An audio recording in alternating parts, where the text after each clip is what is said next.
चलिए अब मनुष्य के रेस्पिरेटरी ट्रैक्ट को डिटेल में देखते हैं। हवा से ऑक्सीजन नेजल कैविटी या ओरल कैविटी या दोनों से अंदर लिया जाता है। क्या नाक से सांस लेना बेहतर है? जी बिल्कुल। और ऐसा क्यों है? मुंह के विपरीत नाक उससे गुजरती हवा को फिल्टर, गीला और गर्म करता है। नाक में मौजूद बाल नेजल कैविटी से गुजरती हवा को फिल्टर करते हैं। नॉस्ट्रिल्स में मौजूद बाल में डस्ट पार्टिकल्स और कीटाणु फंस जाते हैं और नाक में सर्कुलेट होता ब्लड हवा को गर्म करता है और नॉस्ट्रिल्स में मौजूद म्यूकस से ये गीली की जाती है। तो याद रखिए कि मुंह की बजाय नाक से सांस लेना हमेशा बेहतर होता है। इन दोनों पॉइंट से ऑक्सीजन अंदर लेने के बाद ये फेरिंग्स तक पहुंच जाता है। हम नाक और मुंह से जो हवा या ऑक्सीजन अंदर लेते हैं वो फेरिंग्स तक पहुंचता है जो इन कैविटीज के पीछे होता है। अगर आपको याद हो तो फेरिंग्स ईसोफेगस और लैरिंग्स में स्प्लिट हो जाता है।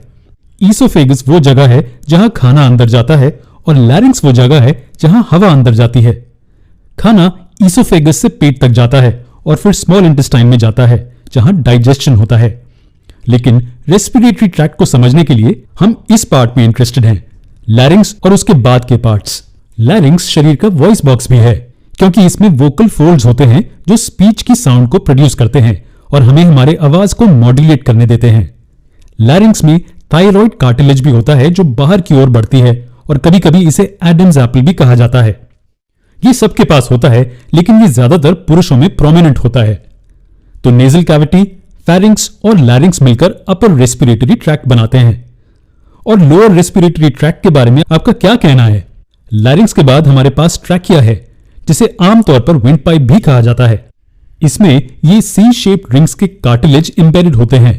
ये लगभग 16 से 18 होते हैं और अगर आप अपनी चिन ऊपर उठाएं तो आप इन्हें अपनी उंगलियों से महसूस कर सकते हैं। अब हम एक इंटरेस्टिंग पार्ट पर आते हैं। इस पॉइंट पर ट्रैकिया दो हिस्सों में स्प्लिट हो जाता है। ये लंग्स के एंट्री पॉइंट्स हैं और इन्हें ब्रोंकाई कहा जाता है और हर एक को ब्रोंकस कहा जाता है।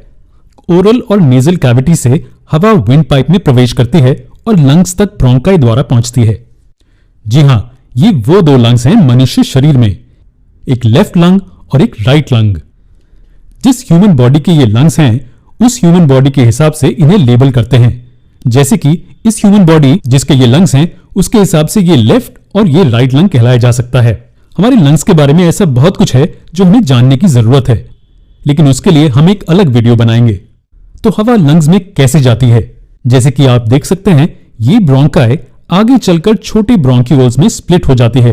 ट्रैकिया दो ब्रोंकाई में स्प्लिट हो जाता है और हर एक ब्रोंकाई आगे छोटे ब्रोंक्यूल्स में स्प्लिट हो जाती है। इस स्ट्रक्चर को ब्रोंक्यूल ट्री भी कहा जाता है। इसे शाखाओं के साथ एक पेड़ के रूप में सोचिए जिसे उल्टा कर दिया है।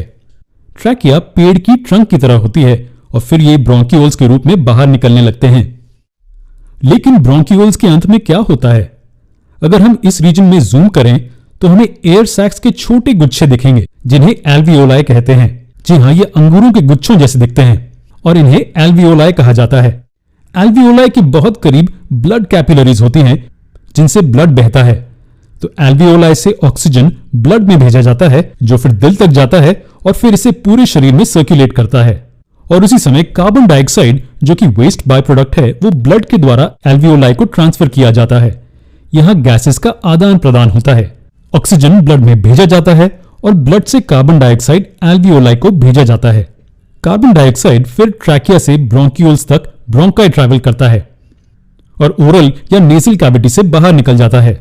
तो इस तरह से ऑक्सीजन वातावरण से इनहेल किया जाता है, फिर एल्वियोलाई तक जाता है, फिर ब्लड में जाता है और फिर कार्बन डाइऑक्साइड एक्सहेल किया जाता है। See you there.